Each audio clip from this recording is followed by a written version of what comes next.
G'day, all of the Inforunners. I'm Execute, today by old man hosting himself. Algared, how you doing? I'm hot, uncomfortable, but I'm okay. Got really good taste in shirts, though. Yeah, there was just one that was just lying around, you know. A bit piratey, but well, John Crew finally got around to wearing it, so I thought it'd be time that we chuck ours on as well and join the crew, so to speak. yes. We're not actually part of your ship team, but you know. So, do you know what we're doing today? What do I know? What we're doing today? Yeah. I'm just gonna throw you under the bus. Come on, tell me what we're doing today. Yeah. Oh, it's a Vulture versus Fortune, which is the pros and cons of each, because they do seem to be very, very similar. Yeah. So technically, this will be titled Fortune Buyer's Guide, but we're going to take a different approach than what we normally do, where it's not just the one ship we're looking at. We're looking at both. Obviously, Algared and I tried to see the biggest differences of these ships. You know, we think one may be more towards ground salvage, but that time will tell when that time comes. But I crowdsourced a lot of this. I went out and asked a lot of people because it is going to take time and like a lot of uses of these ships to really detail, and then you bring some new gameplay feature in and it'll change another element. Simple one, for example, is the external cargo versus the internal cargo of these two ships. Some of the benefits is a quick unloading on the outside, but then obviously it's not as secure. If you get attacked, it just flies off. So that's a little nuance. So that all the way across this ship is the case. Yeah, I think another very easy nuance to see is the fact that the Vultures are continual internal. So you can work from the front to the back of a ship. That means easy access to the cargo area, components, etc. Whereas on the Fortune, to get to the cargo area, you've got to get out of a ship and go around, and that's a bit cumbersome. So pluses and minus. There's lots of them too, because again, you can look at the size of the ship. This is the weird thing too. Technically, this ship is a small, and I think it's by 2 meters, the Vulture, and I think most people would argue it's because of the arms. It's 2 meters longer. So a really good example of this is really difficult. The Vulture is really difficult to fit into a Polaris. This fits really easily. Technically, that's a medium, so you're landing a medium ship on a small pad. And it's a really great example of just being slightly oversized and dropping into the size up. So we could technically classify this as a small and this is a medium, but I think most people would argue they are so similar, the size is probably a little bit irrelevant because they are so close to each other, it's not funny. And there's just so many things. Like, I know a lot of people like the auto unloading feature, but then when you actually have to unload it to get somewhere, you've also got to unload the ship twice from both sides, where when you do it from the Vulture, it's only one. You've got in space versus on ground, and we're just talking just cargo here, and you can see very quickly one little area like that totally changes how the ship works. One of these has got really good VTOLs, the other's got kind of shit VTOLs. So we're going to go across a few of those things. It's not the easiest thing, and we're going to miss things. I think that's the other thing I'll point out, because again, this is going to be one of those two ships you're going to have to look at as a really long-term review, and I think you would agree with me on that one, Algared. Yeah, you are really going to be looking at the ships, and part of it is looking at what they do now, but there is that element where, as the game changes, that I think the benefits of these ships are going to be even more distinct. I think when flight models come in, the one with better VTOLs is going to be better in atmosphere, whereas the one with the shitty VTOLs is not going to be as good in atmosphere, and that's going to be a consideration for the types of gameplay you're doing. Yeah. Now, you guys, there's an episode you guys are going to see this episode this week, but there's another episode we recorded with the Sarlats and Max, and we brought Alex along. And during the live stream this week, I kind of made a mistake. I gave the MISC Fortune away before using it for the review. So I got Alex back. So you haven't met Alex yet, but Alex was here for another episode. So he's actually in game with us right now. And where are you, Alex? Where is he? He's probably where he is he? Yeah, give us a wave, Alex. He's fallen asleep. He's not here. There he is. He's there he is. Right. So this is Alex's ships. He was kind enough to spawn him into his hangar. We'll take a look at them both. I think one of the really cool things I did point out to you during the week, Algared, and you've probably had a chance to look at, is how they angled those VTOLs. I think it just adds a certain realism factor. But then again, by the same token, I do expect eventually this engine on the Vulture may rotate. It's got such a huge pivot point. I can't imagine it not rotating. And that would fit in with the original design of the Cutlass, where the engines did the rotation and the cutter. So it's a very Drake staple, isn't it? And I think you would agree, argument-wise, it's probably slightly bigger than the one here. But then this front one actually that's the vent port there. It's actually integrated into the arm here. So that's a little smaller probably than this one. So in a weird way, they probably have roughly the same VTOLs, just in a different style and approach. So again, they might be exactly the same in atmosphere. We just, again, until that atmosphere gameplay comes in, you can't tell. You can often see how maneuverable the ships will be by looking at the thrusters as well. So if they're gimbaled or fixed, that will usually give you an indication of how maneuverable the ships are, or how resistant to damage of a thruster they are. So ships with fixed thrusters, you really find it hard to balance or compensate for a thruster that's damaged. Where if they're gimbaled, the other thrusters will actually shift to actually compensate for damaged or missing thrusters. So all right, so this that's area, something that comes into consideration. Yeah, so this area here is exactly the same as the Prospector. So this front cab area and the kitchen area, with the exception of the door, obviously, at the back. And then everything from here back is completely new. And this, even on CIG's own videos, they've essentially stated that this is a variant of the Prospector, which is incredibly interesting. Cool little windows. It does even harken back to other MISC series of ships, because it is essentially like the tunnels on the Hull C and stuff like that. So it is kind of cool to have a visual where you can walk around and see the cargo on the outside. At last check, they didn't have the animations in properly, but obviously you've seen animations in the commercials, so eventually they will finally animate. This cargo lift at the back, and confirmed from testing and people posting on Reddit, excuse me, it holds 4 SCU.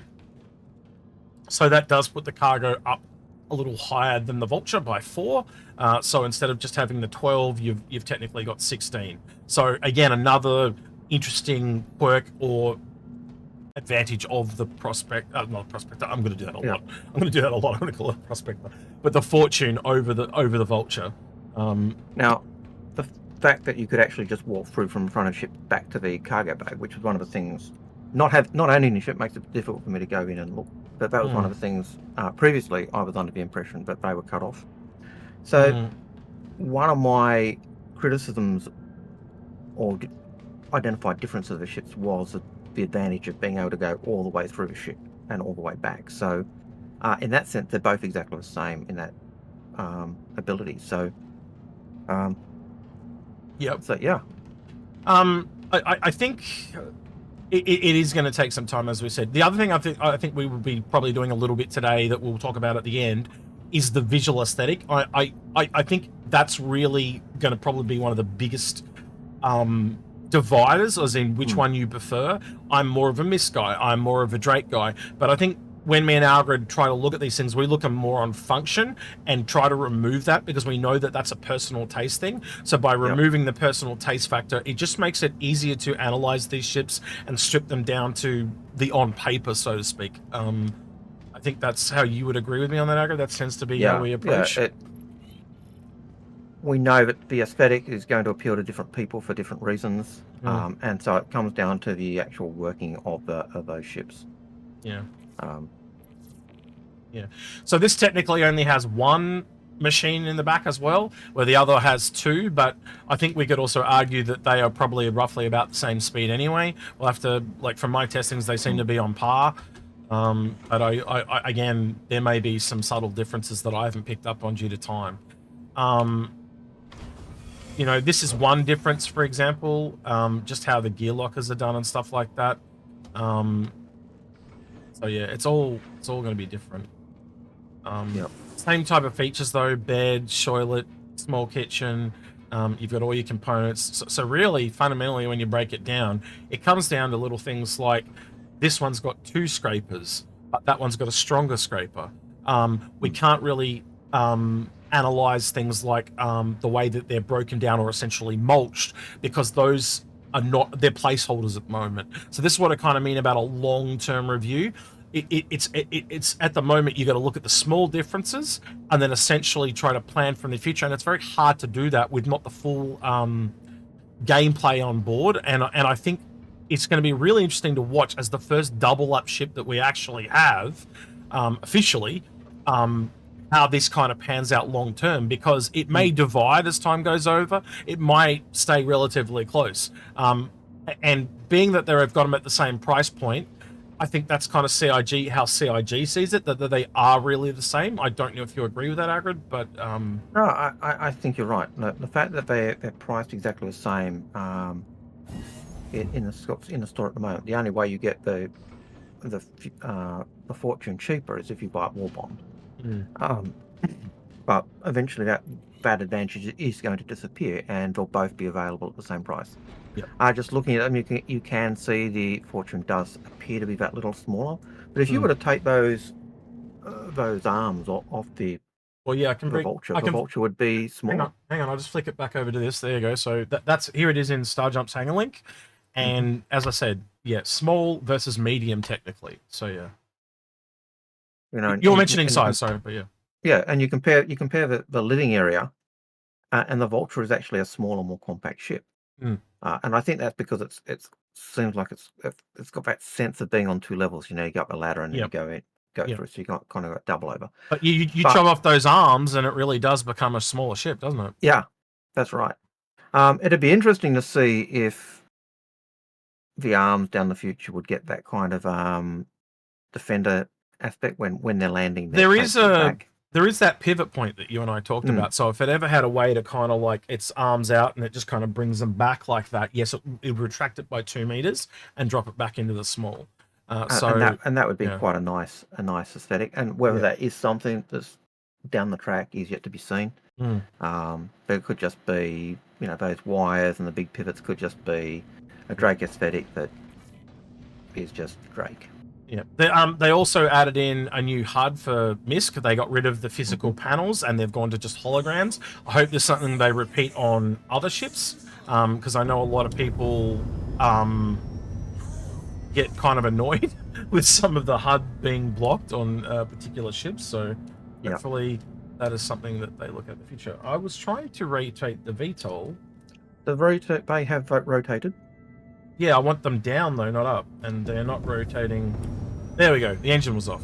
Right. So the other thing you can obviously note from the Prospector, that is one of the big changes. The engines did kind of get an update, similar to what they did with the Cutter variants, and now they're angled, and so obviously moved the landing gear as well. But I think it kind of just adds to that hoverness, because real VTOLs do kind of act a bit like a pyramid to give that stability, and if they only have 3, obviously it works like a tripod, but it essentially, believe it or not, that's how an arrow works as well, Algared. Like a real life arrow, when you fire an arrow, those 3 feathers at the back, they essentially stabilize from 3 points.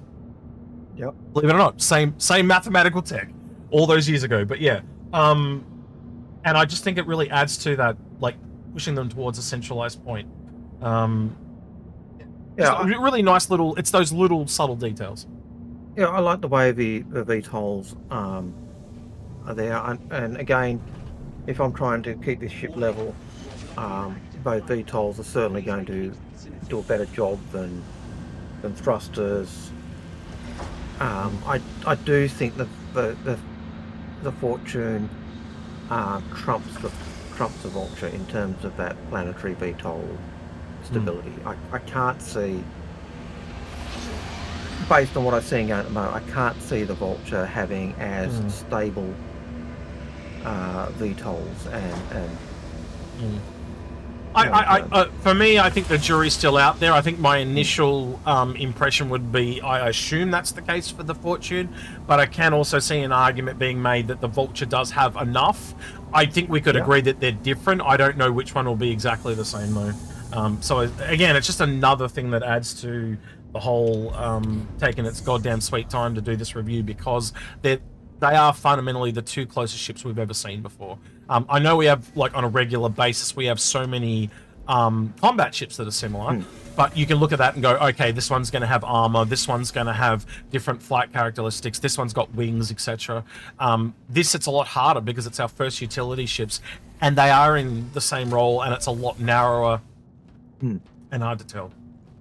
And you can see the advantage of those plates on the side of a Fortune. I can see them working really well with other ships like the Arastra or the well, I was going to say whole series, just in taking cargo off and well, really, if you think about it, it's like the Prospector and the Expanse. Just fits in with that whole lineup from MISC of those smaller advanced starters. That's what I think it's really been tailored at. Yeah, and I could really see those, the Expanse and this really working quite nicely together in that refining salvage type aspect.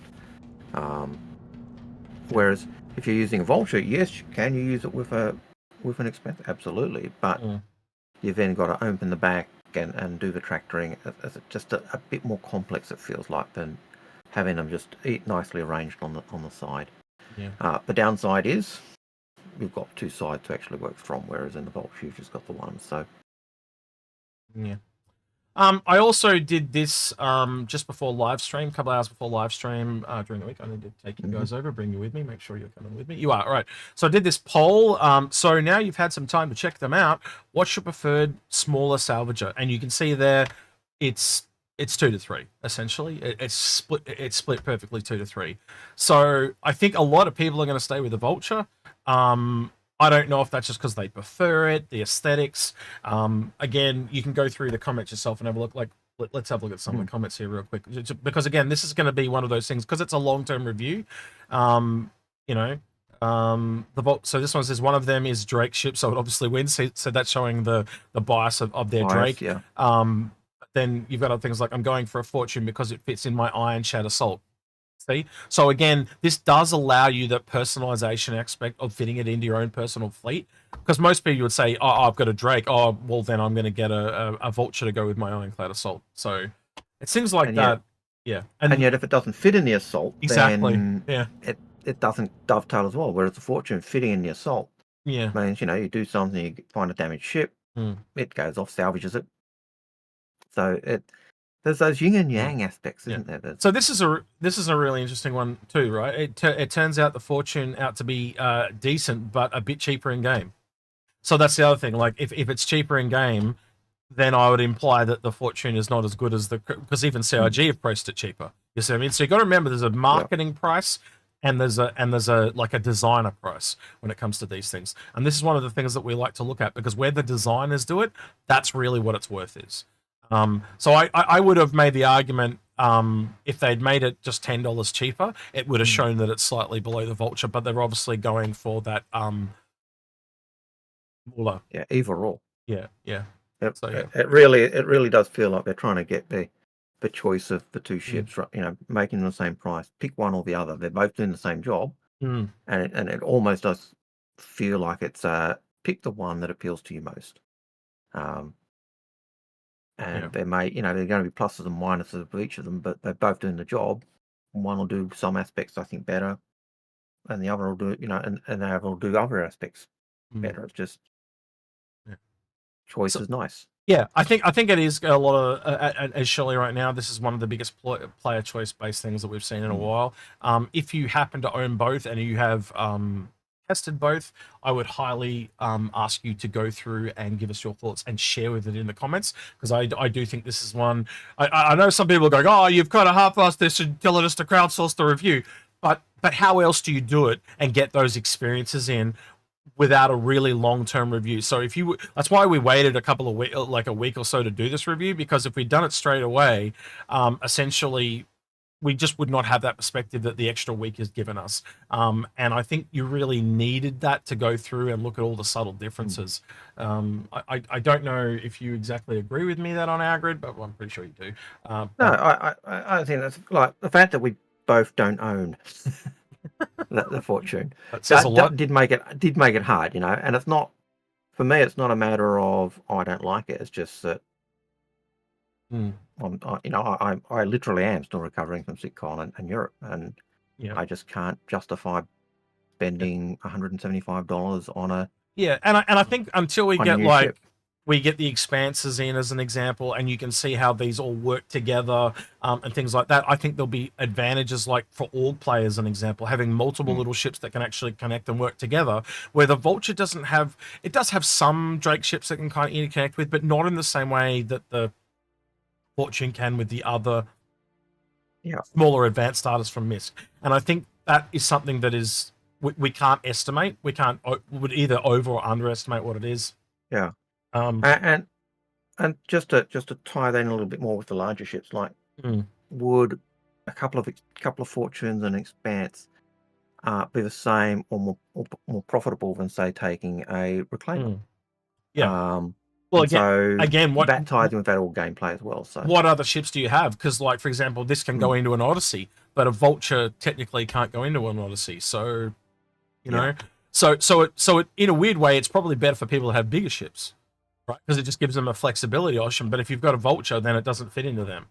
yeah, Technically, it's not meant to. But again, if things change in the future, obviously we'll update you as you go. I think this does have a place in the game.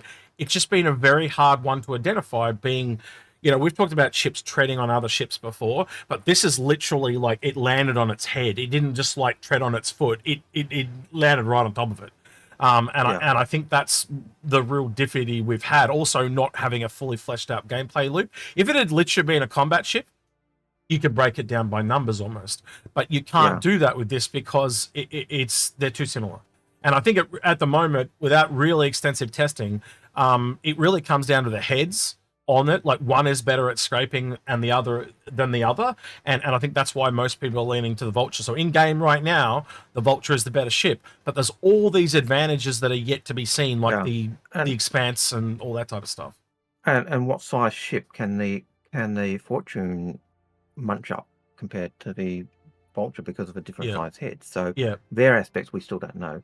I got to admit, just sitting here looking at the ships, I do think I like the aesthetic of the Fortune more than I like the aesthetic of the Vulture. But the Vulture yeah. still has that. Mhm. It's got that dirty, grungy, industrial feel about it, Well, see, whereas the yeah. Fortune still looks pristine and nice. Well, that's the other thing. There's no technical mulcher on the Fortune unless it's hidden somewhere, right? Like some Mhm. panel that opens or something like that, and a mulcher thing comes out. There is no mulcher on this. There's like the break apart thing, and Yep. that's it, right? Where the Vulture also technically is meant to blast things apart with a blast charge when it's in its final Yep. form. Is this thing not going to have blast charges, but then in response it can't actually mulch? See what I mean? Yep. So you get this yin and yang approach. There's just so many little things that are missing. It is the sum of its parts, and we are missing half the equation. And I think Yep. it is a bit disingenuous to go, this is shit. We can say it's shit now, but I don't think it could be shit in the future. So this is sadly saying we're kicking the can down the road. So our kind of final outcome is this is not that great now, but we're gonna, we'll do an updated as they update the gameplay. So as Salvage comes out, me and Algared will go through and go, all right, so the Fortune's got to this part right now, and this is where it is right now, and it would be still the same with Drake. So if you like this thing, if you have a bigger ship, I could probably recommend it for the people that want a bigger ship to get it in. If you are single seat salvaging, and you already have a Vulture, maybe pick up a CCU or just sit on it. That'll be my final takeaway. Alfred, I don't know if you want to agree with that, but Yep. speak for Well, yourself. one of the other things I will say in terms of the Fortune, because it's got the cargo on the outside and it's got that small cargo bay on the inside. One of the disadvantages I find with a Vulture when I go salvaging is when I take weapons off or other things off and put them in the ship, it kind of clutters up against the storage of the boxes. So you've got it more difficult to kind Mm, of uh, get those things in. The fact that cargo and salvage are separated on the Fortune does give that mm, a slight advantage and does make it a little bit easier. But as you said, end of the day, at the moment they are very similar. And I personally think it just comes down to choice, which one you like the look of. yeah. If you've already got a Vulture, a Vulture, is it worth your while melting and buying a new one or buying the Fortune? Probably not. If you're getting into salvage for the first time, hey, Yeah. you're blessed because you got choice. I think the other little thing I can add there, Alfred, is probably just own one in game. Yeah. And look, maybe pick up a CCU if you're undecided, and just try and use them in game and work it out over time. And again, as more gameplay is added, that will change again, won't it? So, yeah. And I think that's the key with most. That's probably the key with most ships. You know, try them in game, and if you like that particular ship, then consider buying it. Yeah. You can always ask in chat too. Like, people are pretty friendly enough to show you ships if you want to have a look at them. So just ask in global. There's usually someone around that is happy enough to show you. What would you like to hear from people in the comments? Because I think it's going to be real obvious what I'm going to say. But yeah, what do you want to hear from people? I'm sure you'll steal my idea, but go for it. No, I just want to know which one you prefer. What are the advantages, disadvantages you see with the particular one you've liked? Yeah. And don't just say it's Drake, it's MISC. I don't want to hear that. Yeah, same. I want to know the actual pros and cons of the ships, why you actually like that particular one for what you're doing. That's pretty much what I want to hear as well, but I'd probably go slightly a bit more detailed and say I want to hear the nuances. I want to hear why so not just like we gave the example of the cargo on the outside, and there is a few of them like VTOL, and we've gone through a few of them. Any small little nuances that we missed, if you can bring those up, because they'll help people's informed decisions down the road. As I said, I went and talked to a whole bunch of people, and little things like the extra cargo on the Fortune is a boon for some people. For SCU is nothing to be laughed at when you've only got 12. Like Algared said, that you've got to share it in the Vulture, so some people prefer that so you can stay out longer. There's just so many things here with moving parts and the future of the game that have been promised. I think this could be the better one as time goes on, but I can't say that with certainty, and that's what makes it really difficult. So the more little nuanced things that you can put in there that other people can read in the comments, it's going to make it better for other people. So as I said, we're kind of crowdsourcing this one, and me and Algared will be looking at that with and checking them out as well, because I've been out like several times in this and tried it out, and it's just it feels very samey at the moment, and I think it's a long-term thing. I'm repeating myself at this point, but yeah, my point. But it is a fair call that we are still in the early days of Salvage. It feels like we're still in those first iterations that we had of mining. And if you were to go back and look at mining the way it was originally to what it is now, there are so many little bits and pieces on with mining. You've got the mining heads, plus you've got the little attachments you put on the mining head to enhance or certain aspects. Yeah, that's another really good example. We don't have enough different salvage heads. I think we've only got like 3 or 4 at the moment. So you've also got, we've almost effectively got the blast charges for mining, where you put the put the device on the rock and break it down. So there's lots of how or if is the Fortune able to even do that? Don't know that yet. Or whether you have to get out and manually do that type of thing. They're the types of things we don't know, and I think as mining has developed, as salvage has developed, similar to the way they develop mining, these ships will diverge, but they'll still be very similar. No, I can't agree with that any more than what I said. That's exactly it. Right, with that then, don't forget to like, subscribe, ring the notification bell, and thank you to everyone that went the extra mile on Patreon at the end of the video. Hope you guys enjoyed this one. It's been a very difficult week for me and Algared on this one, because it's not straightforward, and I think you guys, when you look at it as well, you'll find it as confusing as we are. So we're just going to do this as a community. I don't know how else to say that. I think you'd agree with me on that one, Algared. It's been a difficult one, way more than usual. Yeah. Say thank you to the Oompa Loompa. Thanks, Oompa Loompa. Yeah, thank you, Alex, for helping us out. Really appreciate it. Everyone give him a thank you in the comments, because of my stupidity of giving the Fortune away too early. Right. Yeah. All right. With that, we'll catch you in the next one. See you, Sits.